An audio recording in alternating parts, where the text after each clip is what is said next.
Assalamualaikum guys, siyaar naa ñëpp kullu bàyyiwuma kenn di wax toujours rek defar moo ma tax a jóg gaay yéen dégg ngeen góor si lu mu wax góor si wax na de tey waxam junj la bu junjee ba pare nag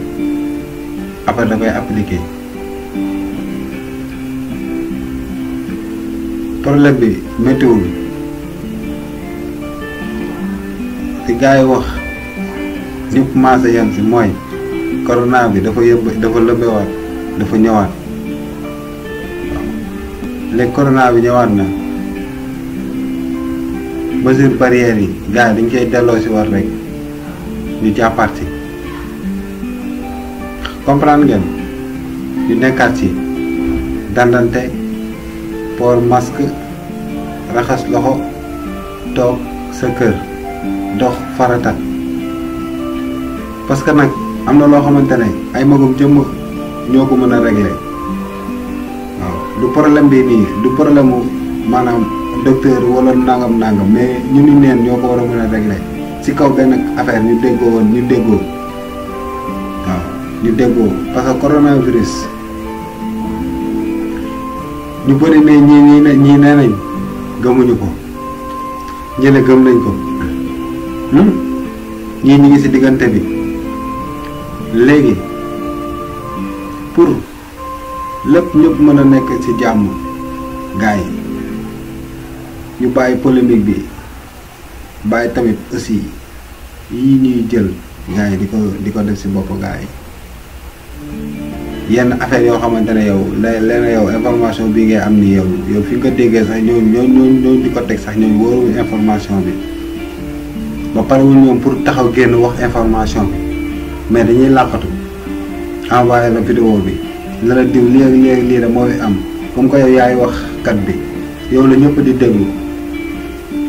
ñun la lii kat daa am bërëb sàngam nangam yow doo too chercher midi à 14h parce que da nga naan am naa lu ma wax waaw parce que waxaat nga léegi da ngay ñëw toog salaamaaleykum maaleykum salaam waaw information moo jot gars la ban information nga commencé ratatati mooy bi la gars yi jox bi la waa ji jox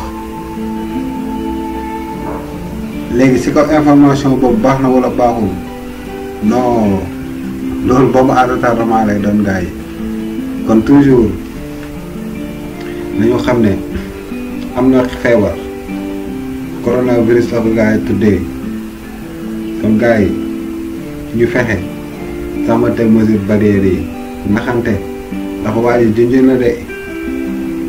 te bu tëjee bunt yi 2025 gars yi 2025 la ko waa ji di tijjiwaat waaw moom bu waxee ay waxam da ngay xalaat xam nooy def ba mun a mucc parce que da lay junj boo comprendre nag moom day exécuter waaw moom dépassé na niveau dialogue non moom nekkatul si dialogue nekkatul si négociation dafay imposer léegi nag boo ko sekkee kuy imposer da ngeen xam ne carrément kat sëñ bi day imposer kon kat sëñ bi day imposer nañuy fexe poser wu si kaw imposer yi ñuy jéem a imposer ñu xool lu ñuy poser woo si imposer yi ba mën si gis suñu bopp xam ne gars yi nguuru suñu borom bu suñu borom rek moo dul jeex waaw loo mun nag gars yi dafay jeex waaw te ki gën ci dëkk bi buñ ko bëggee am ñun dañuy fexe defaraat suñuy jikko amaat gëm-gëm amaat yéene jàppalante suñu biir muñalante sàngante sutura jàppalante si kaw loolu yàlla day xoolaat nag si ñu gën si ñun mu jël ko def ko njiit mais sànq amuñu loolu